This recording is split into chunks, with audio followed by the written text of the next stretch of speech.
88년도 때에 이제 아시아 자동차와의 제휴로 이 기술 협력 그리고 독점 판매 계약이 체결이 되었어요. 이 아시아 자동차 어딘지 아세요? 아니요.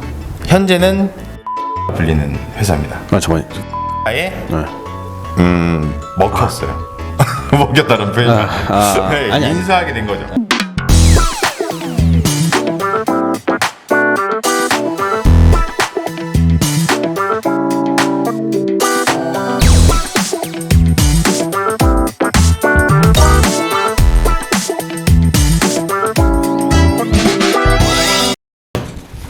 안녕하세요. 운송업 멘터 박병철입니다. 안녕하십니까, 샤밀 팀장 이형건입니다. 네, 오랫동안 쉬었던 그리고 이제 공고 때문에 쉬었던 환불차 가이드를 계속 이어나가 볼까 합니다. 저번에 저희가 이제 그 차량 선정 방법을 계속 진행을 하고 있었잖아요. 외제 신차를 좀 하고 있었는데 첫 번째 볼보는 썸네일이 실패였나 생각보다 많은 조회수가 나오진 않았는데 어쨌든 내용은 정말 괜찮았다라는 좀 평을 좀 많이 받았습니다.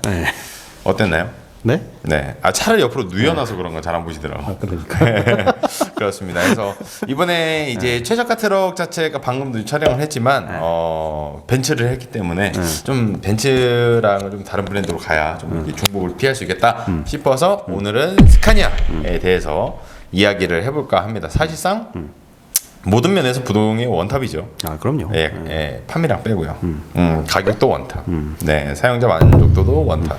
그렇다 보니까 어쨌든 그 부분에 대해서 이야기를 할 건데 이 이야기에 앞서 이제 저희가 아마 한 다음 주 정도 지금 가지고 있는 일자리를 계속 이렇게 공고를 진행을 하면서 저희가 생각보다 그 폐기물, 우드칩 이쪽에 일자리가 굉장히 많더라고요. 제가 요즘에 이제 상담 자료를 만들면서 보니까 이 지도에 대해서 표시를 해놨죠. 그렇죠. 이게 어디서 어떻게 이동하는 게 좋을 것이다.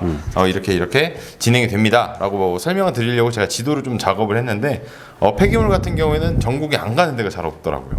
왜냐하면은 사람들 있는 곳에 폐기물이 발생이 되니까 맞아요. 당연히 이제 전국구를 다닐 수밖에 없죠. 네.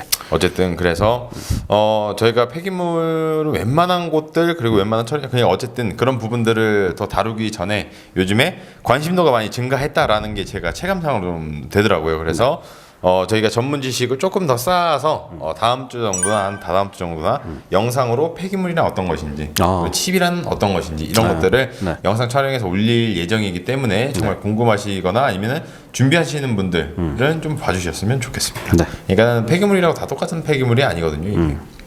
그리고 어떤 것을 가지고 있어야 이 차주에게 좀 더 큰 혜택 그리고 빠른 상차와 빠른 하차가 이루어지는지 이런 것들이 다 나눠져 있습니다. 그래서 그 부분도 말씀을 드릴 거니까 봐주시면 좋을 것 같고요. 오늘 이제 스카니아 한번 시작을 해보도록 할게요. 첫 번째 설립부터 보게 되면은 1891년 그 스웨덴 사용차 제조사로 보시면 됩니다. 생각보다 막 그렇게까지 오래되지는 않았어요. 원래는 이제 발렌베리 가문이라는 곳에서 소유를 하고 있었는데 2000년대 이후에 폭스바겐의 지분이 급격하게 늘어나면서 사실상 이제 회사 주인이 바뀌게 된 거지. 그렇죠. 그게 한 70.94% 정도가 된다고 합니다. 어쨌든 그렇게 되면서 2008년에 이 발렌베리라는 가문에서 완전히 모든 지분을 매각을 하면서 소유권 자체가 넘어갔다라고 시작을 보시면 될 것 같아요. 특징을 좀 보게 되면 현재 세계 3위 정도의 생산량을 자랑을 하고 있습니다. 생각보다 순위가 높더라고요, 제 생각에는. 스카니아는 전 세계적 범세계적인 기업입니다. 어쨌든 그래서 1911년 바비스사를 합병해서 스카니아 바비스라는 이름을 쓰다가 69년에 사브, 지금은 승용차 그리고 사용차 버스나 이런 것들도 하는데 굉장히 좀 명차로 소문이 나 있거든요. 근데 이제 한국에서는 좀 일찍이 실패를 해서 돌아선 케이스입니다. 그 3대 명차에 포함이 안 되지 않나요? 그건 안 되는데 어쨌든 명창이 명차예요. 어쨌든 그래서 이 스카니아 바비스라는 이름 자체가 사브 스카니아 그룹이 되었으나 이 사브 자체가 GM에 넘어가게 돼요. 그러면서 분리가 되게 됩니다. 그러니까는 사실상 좀 이 뭐라 할까요?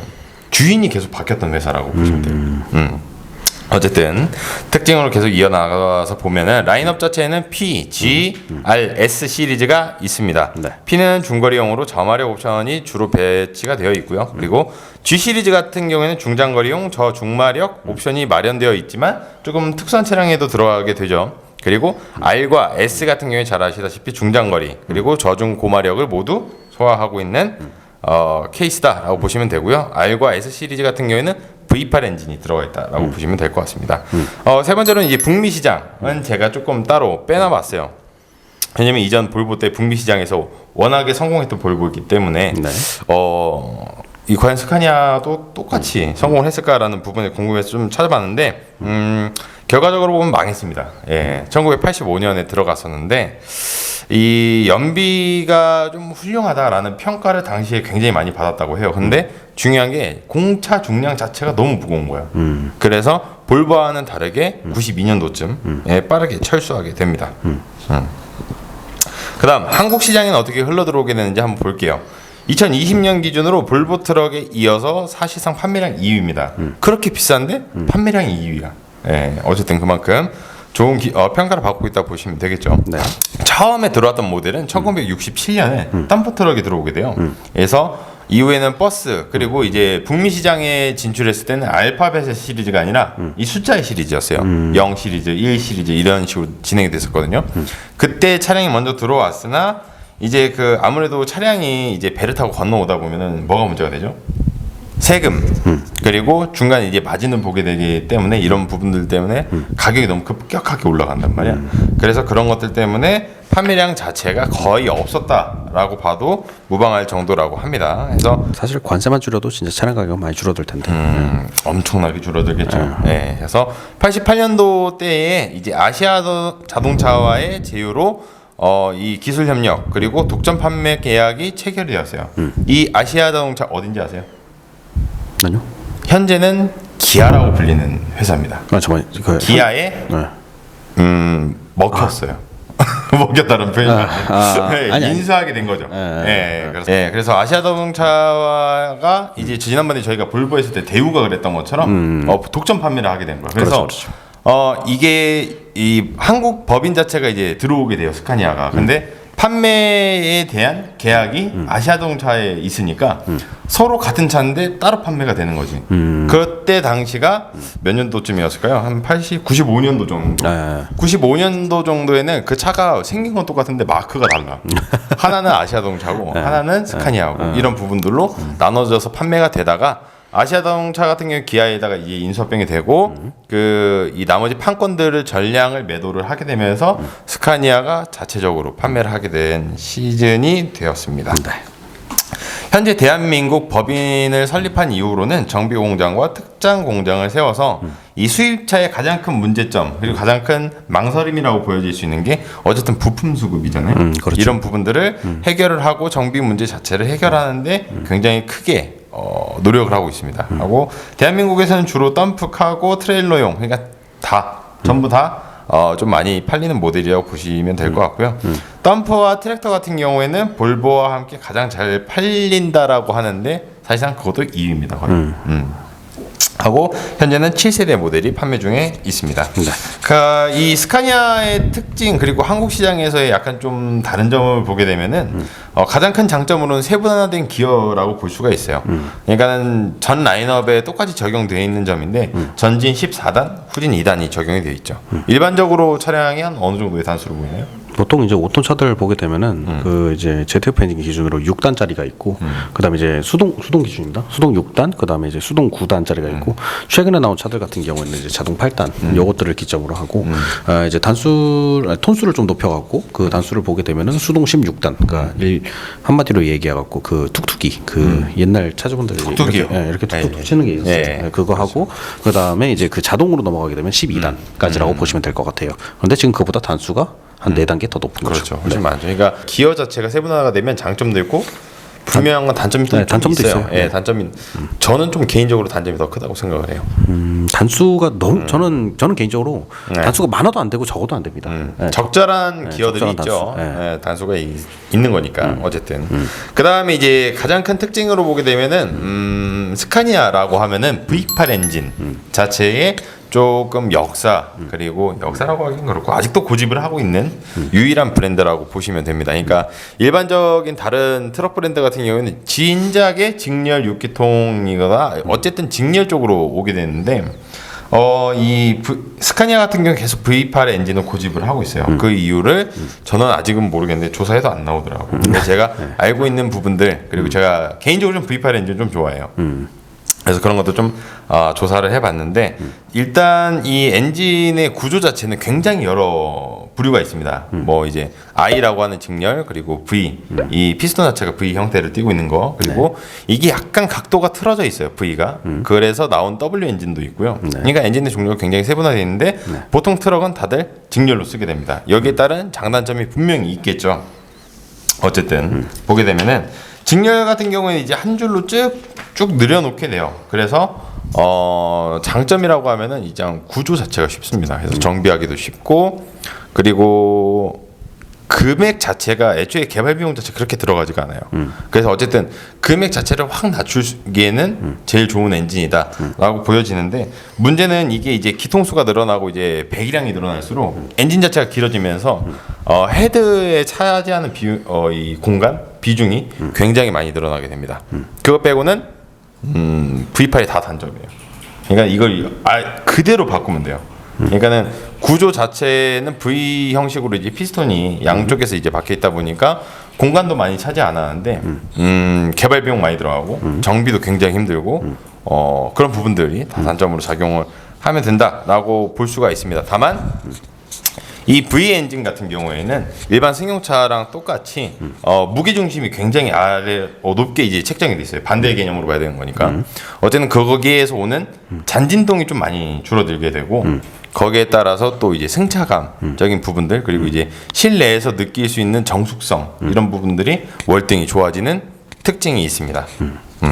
그렇습니다. 어쨌든 그래서 이 나머지 전 브랜드가 웬만해서 다 직렬의 뭐 6기통 뭐 이렇게 엔진을 쓰고 있는데 유일하게 V8 엔진을 69년 이후로 지금까지 한 번도 안 바꾸고 50년 넘게 쓰고 있는 회사다라고 보시면 될 것 같습니다. 여기에서 약간 좀 더 큰 특징으로 보게 되면은 기존 넘버링 요번에 이제 새로운 라인업이 나왔었을 때 최근에 기존 넘버링 DC16이라는 넘버링은 그대로 가지고 왔어요. 엔진 자체에 큰 변화는 없었는데 520에서 650마력대 출력의 SCR로만 배기가스를 후처리를 끝냈다는 점이 가장 큰 특징이었어요. 그러니까 그동안은 SCR에다가 저희가 매주마다 자주 이야기하고 있는 EGR 시스템이 들어왔었는데 그런 것들이 이제 바뀌면서 SCR 하나로만 처리하는 이 부분에 대해서는 어떻게 좀 EGR이라는 것 자체가 그 이제 어떻게 보면 배기가스 재순환 장치잖아요. 네. 그러니까 배기가스 재순환 하는데 사실 그 탁한 공기가 엔진 안으로 들어가면은 당연히 이제 슬러지나 이런 것들이 좀 더 많이 쌓일 거예요.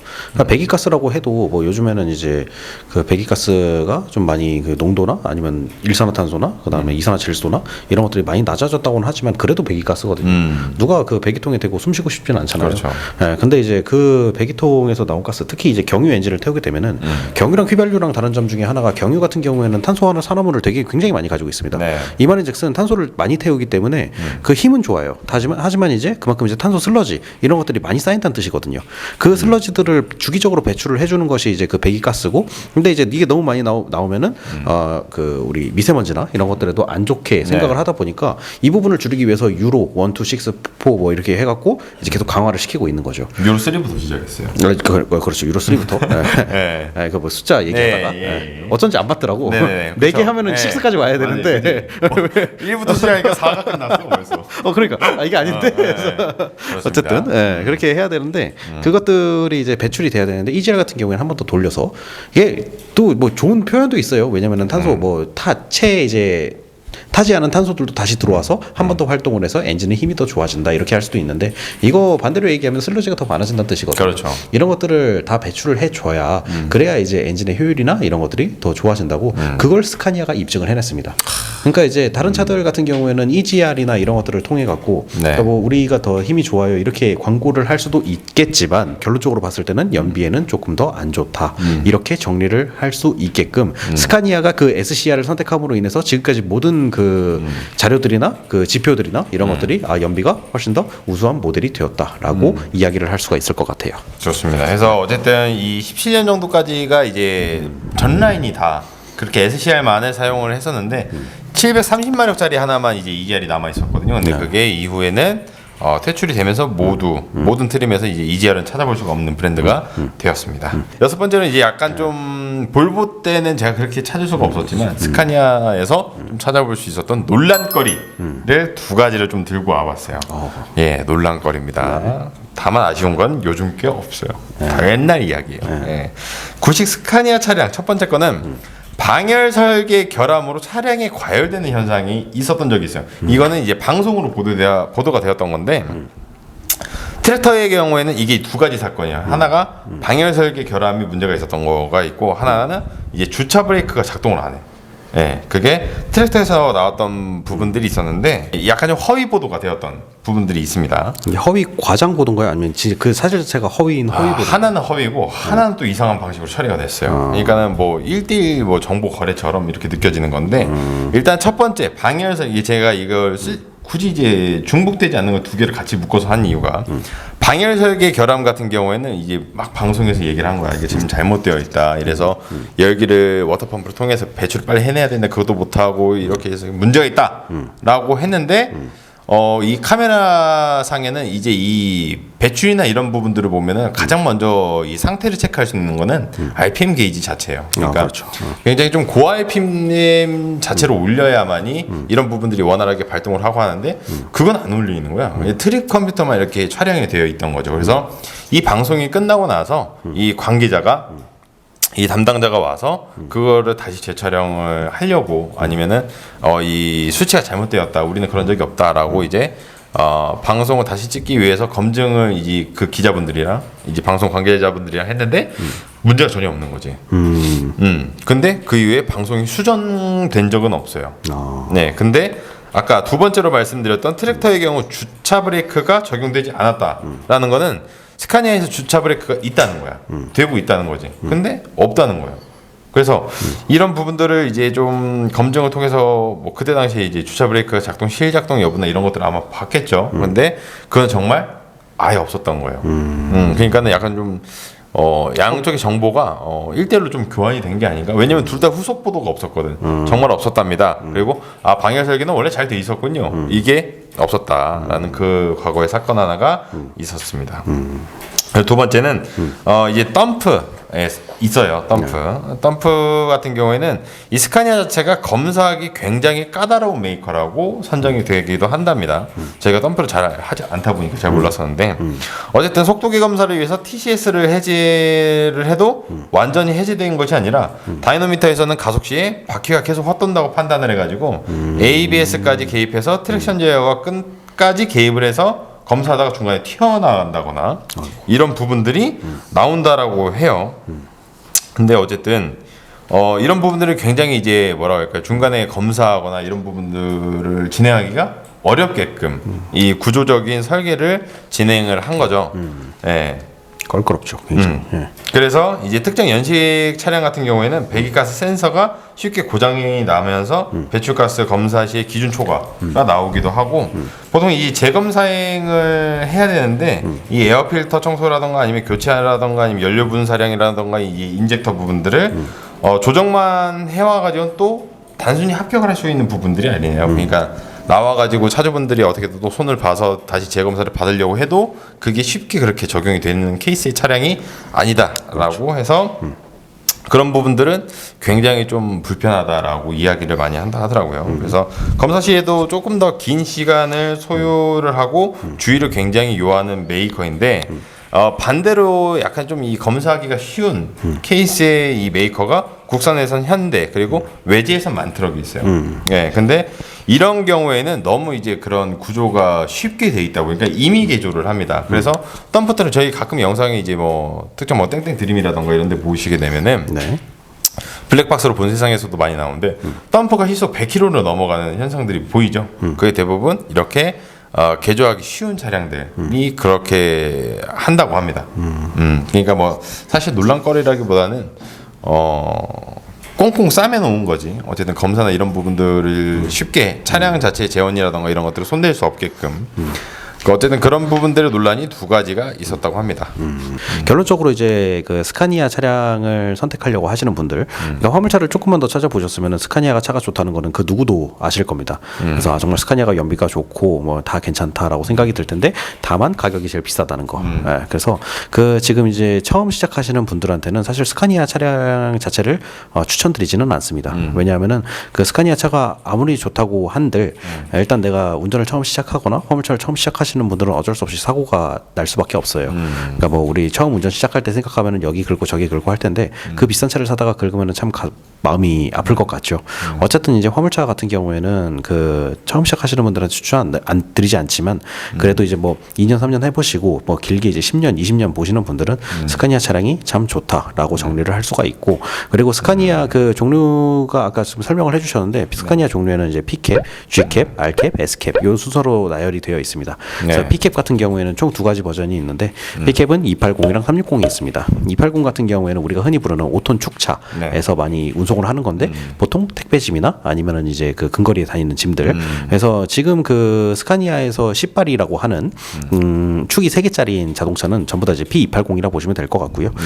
이제 최근에 이제 스카니아에서 하나 더 출시를 한 게 P360이라고 하는 모델이 있어요. 이 360 같은 경우에는 이제 같은 10발이긴 한데 스카니아 자체에서 축이 달려서 나오는 모델입니다. 그래서 요거 같은 경우에는 이제 최대 인증 톤수 14톤까지 받을 수 있는데 처음 하시는 분들은 14톤의 차량을 모시면 안 됩니다. 그 일종 보통을 가지신 분들한테는 그 12톤 이하만 가능하기 때문에 정확히는 11.9톤까지만 가능하니까 그 부분을 참고를 해주시고 인증을 잘 받으셔야 된다라고 보시면 될 것 같고, 스카니아는 독특하게 이게 축이 달려 나오는 만큼 그 인증 시스템이란 게 조금씩 다릅니다. 그래서 요거 이제 축에서 인증을 어떻게 받는지 그리고 이제 그 뭐 박스를 어떻게 씌우는지 뭐 카고 트럭은 어떻게 나오는지 이 인증 방법은 저희가 추후에 다시 한번 더 말씀을 드릴 예정이고 그 부분에서 참고를 해주시면 될 것 같고, 일단 P360 모델이라는 게 있다 정도만 알아두시면 될 것 같습니다. 그 다음에 이제 나오는 게 그 R450이라고 하는 그 이제 원쓰리 모델입니다. 이 원쓰리라고 하는 것은 앞축이 하나고 뒤축이 이제 3개가 달린 모델인데 이 원쓰리 같은 경우에는 최대 인증 톤수 21톤까지 나옵니다. 이 말인즉슨 대한민국에서 웬만한 짐 빼고는 다 싣는다는 뜻이에요.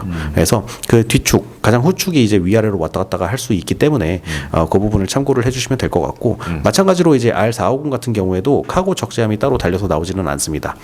그래서 처음 시작하시는 분들이 뭐 카고를 생각하진 않으시겠지만 뭐 윙바디나 생각하시는 분들, 이런 분들은 나중에 이제 따로 뭐 공부를 해보시면은 스카니아 같은 경우에는 이제 좀 그 대출 방식이나 이런 게 조금 다르다라고 알아두시면 될 것 같고요. 그것 말고 이제 그 G500이라고 하는 또 모델도 있는데 이 G 시리즈 같은 경우에는 탱크로리에 많이 쓰입니다. 그래서 유조차 아니면 뭐 물차, 수압차 뭐 이런 쪽으로 쓰이기 때문에 사실상 이제 그 특수 직군에 근무하시지 않는 분들한테는 이 해당 차량을 볼 기회가 많이 없을 것이다라고 정리를 할 수가 있을 것 같고, 그리고 이제 그 S캡으로 넘어가게 되면은 S500과 S540이 있습니다.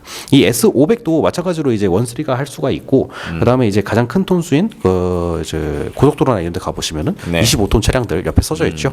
그런 차들이 보통 이제 S540이나 S500 마력짜리 이런 스카니아 차라고 보시면 될 것 같은데 사실 처음 시작하시는 분이 대형 트럭으로 이 차를 뽑는 경우는 저는 아직까지 한 번도 못 봤습니다. 그러니까 뭐 이제 뭐 현금으로 진짜 1억을 들고 계신 분들도 이 차량을 뽑아서 운전할 자신이 거의 없다라고 하시면은 다른 차를 먼저 구매하셨다가 그 차를 타시고 그리고 나서 그 추후에 정말 이제 화물차의 거의 끝판이라고 할 수 있는 모델이기 때문에 그때 이제 화물 운송업을 한 내가 5년 6년 하니까 몸에 맞더라. 그리고 이제 내가 정말 이 화물차를 사도 내가 끝까지 함께 할 수 있겠다라는 생각이 있으신 분들은 그런 분들한테 이제 좀 적극적으로 추천을 드리기 때문에 보통 이제 화물차의 가장 좋은 것만 다 합쳐져 있다라고 정리를 할 수가 있을 것 같아요.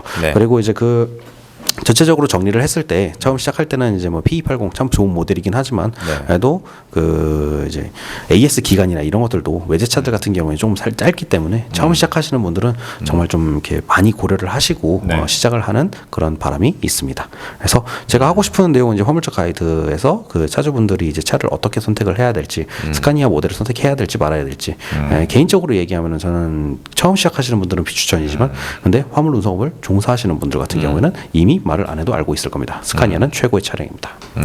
이렇게 정리를 그러니까 차는 좋은데 초보자분들은 사지 마라. 뭐 이런 내용이에요. 네, 맞습니다. 가격적인 것 때문에.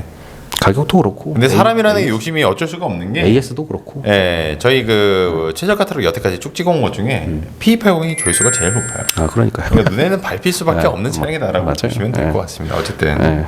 저희가 다음에는 이제 뭐 만트럭이 될지 뭐 벤처가 될지 모르겠지만 되도록이면 만트럭을 좀 진행을 해볼까 하는 부분들이 좀 있어요. 하고 아까 처음에 시작했던 것처럼 이 폐기물 그리고 이제 칩에 관련돼서 저희가 다음 주에 이제 뭐 이게 내용이 너무 많으면 아마 좀 잘라야 되겠지만은 준비하시는 분들에게 좀 도움이 될 수 있게끔 준비를 해보도록 하겠습니다. 네. 하실 말씀은 아까 다 했습니다. 다 했어요? 네. 네. 이상 마무리하겠습니다. 네. 지금까지 운송어 멘토 박병철이었고요. 제알맨 팀장 이형건이었습니다. 감사합니다.